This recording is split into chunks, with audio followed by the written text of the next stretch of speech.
después de un largo periodo, como decíamos, la segunda sala de la Suprema Corte de Justicia de la Nación resolvió el recurso de revisión del juicio de amparo en el que el Sindicato Mexicano de Electricistas y los trabajadores y trabajadoras miembros de esta agrupación reclamaron el laudo dictado por la Junta Especial número 5 de la Federal de Conciliación y Arbitraje con motivo de la solicitud formulada por el gobierno a través del Servicio de Administración y Enajenación de Bienes, el SAE, para obtener la autorización de la terminación de relaciones colectivas e individuales de trabajo de este citado sindicato y sus trabajadores con el organismo descentralizado denominado Luz y Fuerza del Centro.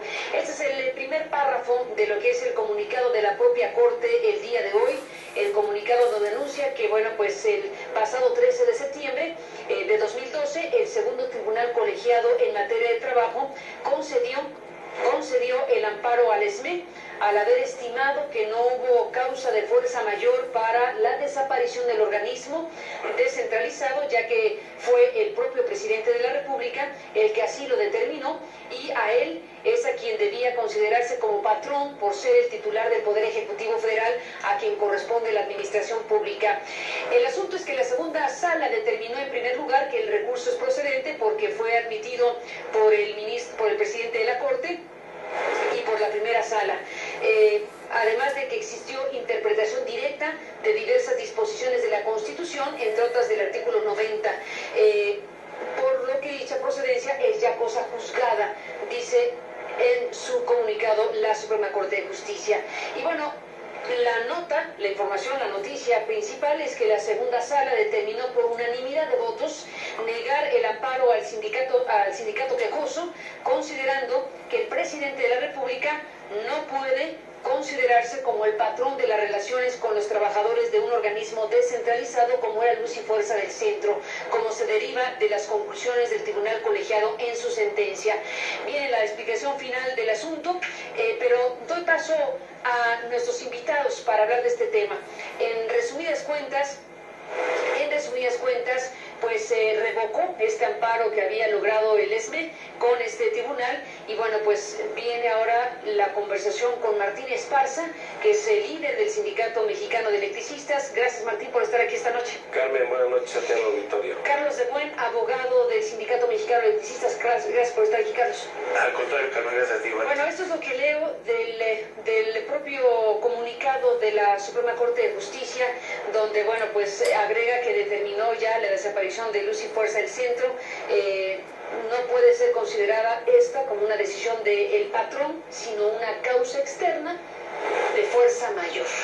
La Corte acepta, valida que se trató de una causa externa de fuerza mayor, ajena a la voluntad de la propia empresa de Luz y Fuerza del Centro, que era la parte patronal en la relación laboral.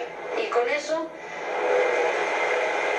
revoca un amparo logrado por el ESME. Carlos, esa es la conclusión. En el ámbito nacional ya es la última instancia y bueno, ha emitido esta resolución que en mi concepto es absolutamente ilegal y absurda, y que no me explico si no es por una cuestión política, razón de Estado, diríamos.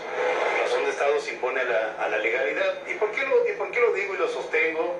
Y lo sostengo ante los 5 y hasta los 11 ministros y ante quien haga falta, como abogado que soy. Lo sostengo porque el presidente de la República no es que sea patrón, nosotros nunca dijimos que fuera patrón.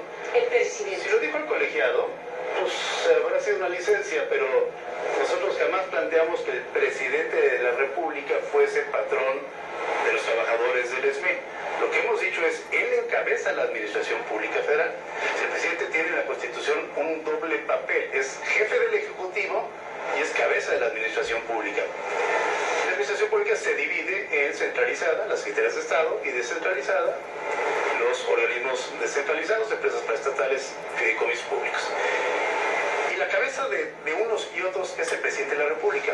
Entonces, aunque formalmente no sea el patrón, pues es la cabeza del patrón, es el que manda al patrón. Tan es así que el presidente de la República nombra y designa libremente nombraba y designaba libremente, nombraba y removía libremente al director de Luz y Fuerza del Centro. Entonces, bueno, si él podía quitar al director, pues evidentemente que podía indirectamente también quitar a los trabajadores. Es decir, no es un sujeto ajeno, externo a un organismo descentralizado, que no tiene ninguna autonomía. Si hablamos de, no sé, de la UNAM, por ejemplo, bueno, entendemos que hay órganos que le dan cierta autonomía, pero Luz y Fuerza no tenía ninguna. Martínez, para sacarlos de buen, déjenme presentar a Krupskaya Liz, que nos tiene el reporte precisamente de lo que sucedió, y escuchamos tu opinión, Martín. Sí, Krupskaya Liz con este reporte. Un duro revés para el Sindicato Mexicano de Electricistas.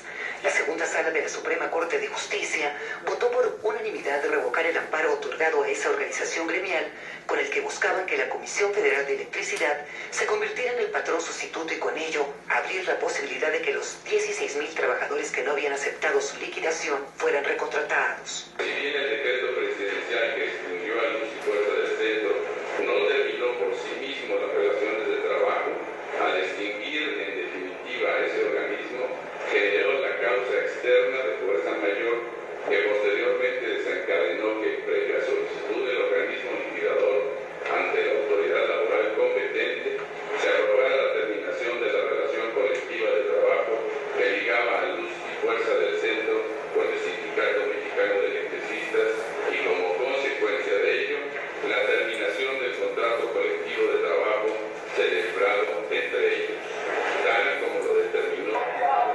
La decisión fue recibida con lágrimas por algunos de los sindicalistas que se apostaron en el Zócalo capitalino para esperar el fallo.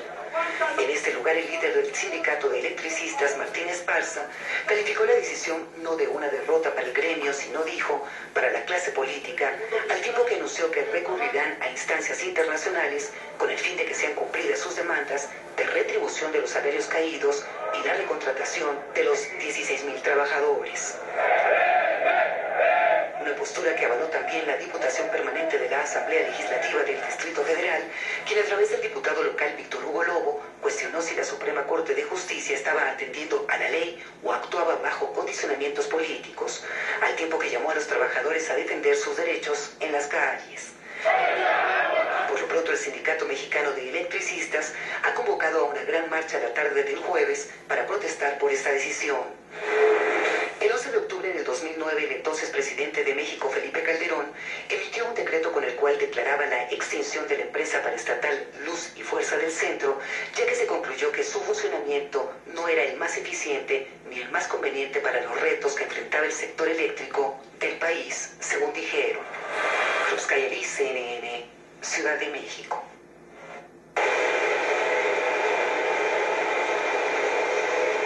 Gracias a Krupskaya Liz. Martín Esparza, como dice Krupskaya, duro revés para el Sindicato Mexicano de Electricistas. ¿Qué balance haces?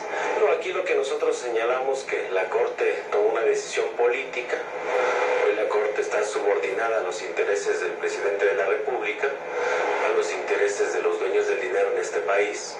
Es increíble que una Corte revoque un amparo de un tribunal que resuelve que fueron violentados los derechos fundamentales de los trabajadores establecidos en la Constitución. Y vemos como pues una mancha más al tigre, dice que no se nota. La semana pasada revocaron una sentencia de una secuestradora, Florence Cassés, a 68 años de cárcel. Bueno, no sabemos si es una secuestradora. Sí, pues están las evidencias, estaba ya sentenciada. Bueno, no hablamos del caso Cassés y de la expresión que utilizas, que podríamos debatirla, pero bueno. La dejaron libre porque le violaron derechos fundamentales en el debido proceso. Y hoy sentencian a 16,599 trabajadores a que vayamos a renunciar a nuestro derecho legítimo al trabajo. Entonces es lo que hoy pasa en la Suprema Corte de Justicia de la Nación, pues debe de entenderse el pueblo mexicano y el mundo entero que hoy lo que está pasando en México de violación de derechos fundamentales, derechos humanos, pues tiene que ver con las decisiones de la Corte. De nada sirve entonces la reforma que hicieron en junio del 2011, donde establecieron los derechos de los trabajadores como a rango constitucional. Incluso la Comisión Nacional de Derechos Humanos creó la sexta visitaduría para atender a los derechos laborales de los trabajadores. Entonces hoy te condenan a que un trabajador no tiene derecho al trabajo. Y entonces si no tienes derecho al trabajo, tampoco tienes derecho a la vida. Y eso es un retroceso de muchísimos años en nuestro país. Déjenme, Martín, Carlos, hacer una pausa y regresamos en esta conversación. Puede ser tu novio y no significa que es... Entramos en la conversación de nuevo con Martín Esparza y Carlos de Buen. Estábamos en el corte también discutiendo otro asunto relacionado con la legalidad y con estos temas. Pero déjame, Martín Esparza, regresar a lo que estábamos conversando hace un momento y a las preguntas obligadas para el ESME. Para ti, como líder del ESME, te pregunto, ¿qué sigue? Después de esta resolución de la Corte, independientemente de que anuncian que van a recurrir a instancias internacionales, ¿qué sigue para el sindicato? Muchos dicen, ¿se acabó el ESME? No, aquí es muy claro que es un conflicto social. Hay 16.599 trabajadores que no hemos aceptado renunciar a nuestro derecho legítimo al trabajo.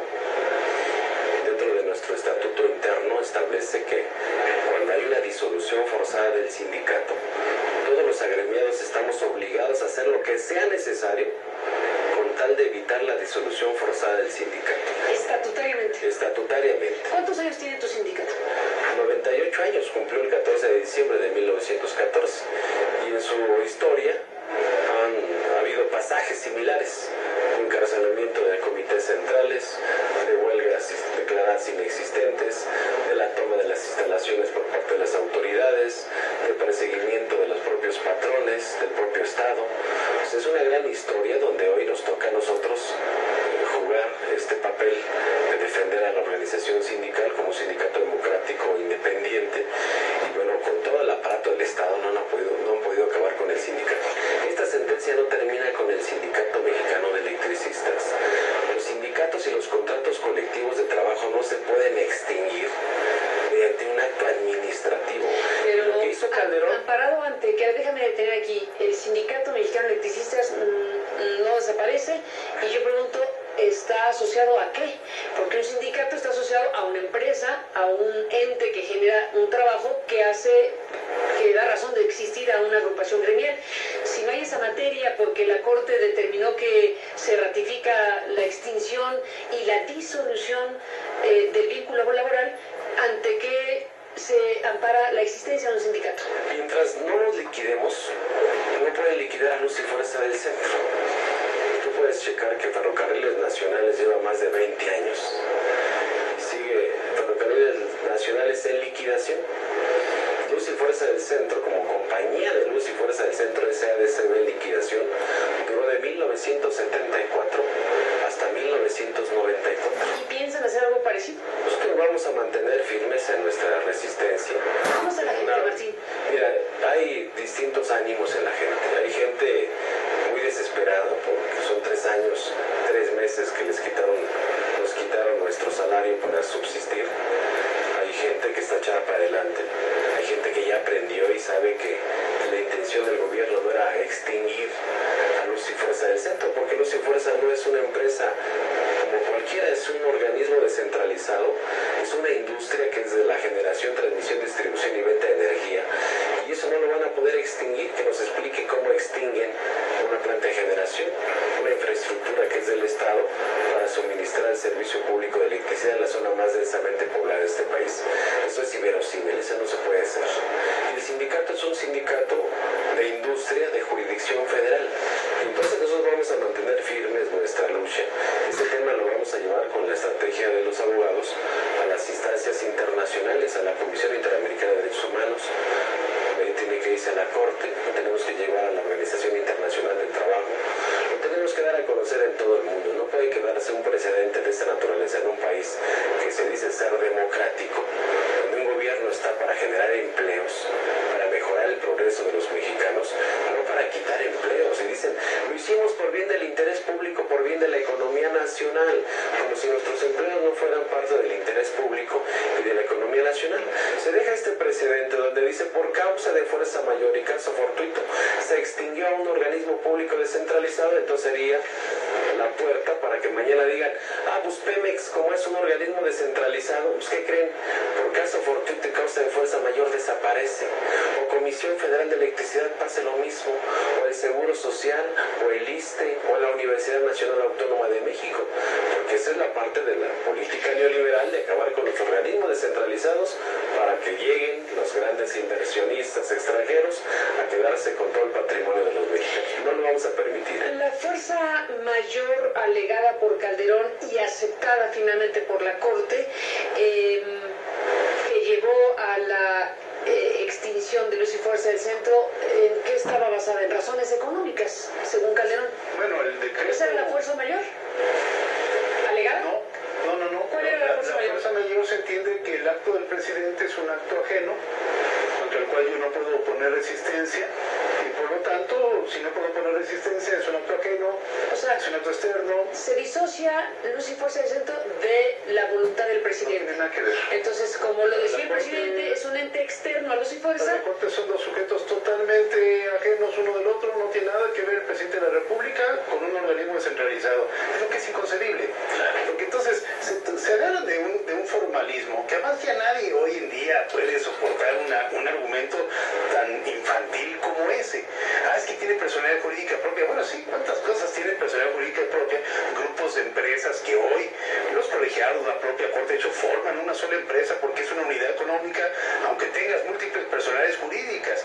Y hay muchísimos casos de ese estilo, pero lo que dice Martín a mí me parece que es algo que iba a comentar yo, me lo ha ganado, decir, bueno, un mensaje a todos los trabajadores de organismos descentralizados, por lo menos aquellos que han sido creados por decreto del presidente, que son muchísimos, donde hoy el presidente puede emitir hoy a las 11 de la noche un decreto, extinguiendo el organismo, fuerza mayor, y están todos en la calle. ¿Qué pasa con los contratos colectivos de trabajo? El contrato colectivo es precisamente un acuerdo de voluntades en donde ambas partes se comprometen a algo. Entonces, aquí el gobierno federal o la administración pública o Luz y Fuerza, como le quieras llamar, el organismo descentralizado, se comprometió con los trabajadores, por ejemplo, es solo un ejemplo, pero el más radical de todos, más drástico, a que cumplidos ciertos requisitos de antigüedad y edad, el señor tenía derecho a la jubilación. Pero un día antes, en algunos casos, un día antes, y acaban de cumplir esos requisitos por un acto unilateral de un presidente que se supone que es democrático, ¿sí? Rompe el Estado su compromiso con el trabajador, que le faltaba un día para jubilarse y para tener resuelta su vida económica por los 2 o 5 o 10 o 20 años que le quedara de vida. Entonces, esto no corresponde esto corresponde a un dictador, no corresponde a un ente democrático, ¿sí? Un ente democrático no actúa así, no rompe sus compromisos unilateralmente. Entonces, el que la Corte haya avalado ese acto antidemocrático, pues convierte a la Corte en un instrumento también antidemocrático. Se le pierde toda la confianza, perdón Carmen, pero se le pierde toda la confianza a la Suprema Corte. Para irnos a una pausa, Martín, dame un dato. ¿Cuántos miles de personas perdieron su trabajo del día 1 a lo que hoy estamos viendo? Pues mira, Luz y Fuerza del Centro, con agremiados al sindicato, somos 44,000 trabajadores. 44,000 trabajadores. De un día para otro, imagínate. De un día para otro. Los de confianza. Bueno, los de confianza, que eran aproximadamente 900 empleados de confianza, que también demandaron a Luz y Fuerza del Centro y también demandaron al sistema de administración y enajenación de bienes y también demandaron a la Comisión Federal de Es la Electricidad. suma de los que dices. Déjenme regresar después de la pausa. Volvemos con eso. Bueno, entramos en la parte final de un día como este, donde la Suprema Corte de Justicia Mexicana ha resuelto, como acabamos de informar, pues en contra del Sindicato Mexicano de Electricistas. ¿Con qué te quedas, Martín Esparza, en tu balance final en esta noche? Bueno, primero señalar que los objetivos de Felipe Calderón, cuando dio a conocer el decreto, dijo que con esta medida el país se iba a ahorrar muchísimo dinero. Y vemos que está endeudado con más de 5 billones de pesos en nuestra nación. Tuvo una mejora económica del país. Dijo que iban a bajar las tarifas eléctricas, no bajaron, al contrario se incrementaron. Dijo que con esta medida se iban a generar empleos, al contrario se han perdido. Y el fondo es de que atrás está la presión de los organismos financieros internacionales, las transnacionales que tienen el 60% de la generación en el país, que están presionando para esa reforma energética, que es la apertura total, tanto de Pemex como de Comisión Federal de Electricidad, ellos puedan venderle directamente a los consumidores. El otro tema es la fibra óptica, que está en manos de los amigos de Felipe Calderón. Y el tercer tema es acabar con los contratos colectivos de trabajo, con las conquistas de los trabajadores e imponer nuevas condiciones de trabajo a través de los outsourcing, a través de las compañías contratistas,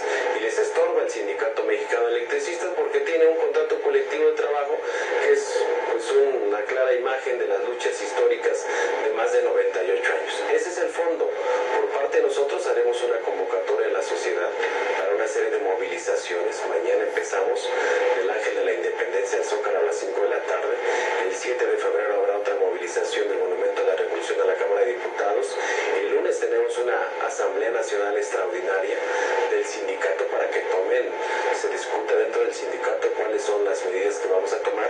Lo cierto es que se va a escalar la protesta por parte del sindicato. No podemos dejar este mal precedente avalado por una Suprema Corte de Justicia de la Nación que obedece a los intereses del presidente y obedece a los intereses de la gente del dinero en este país. Martín Esparza, secretario general del Sindicato Mexicano de Electricistas, gracias por estar aquí, estaremos al pendiente de todo esto. Gracias, Carlos de Buen, por estar aquí. Gracias, abogado, gracias a los dos en esta fecha importante sin duda, y bueno, pues estaremos siguiendo de cerca lo que venga. A ustedes gracias que nos permitieron acompañarle. Pásenla bien.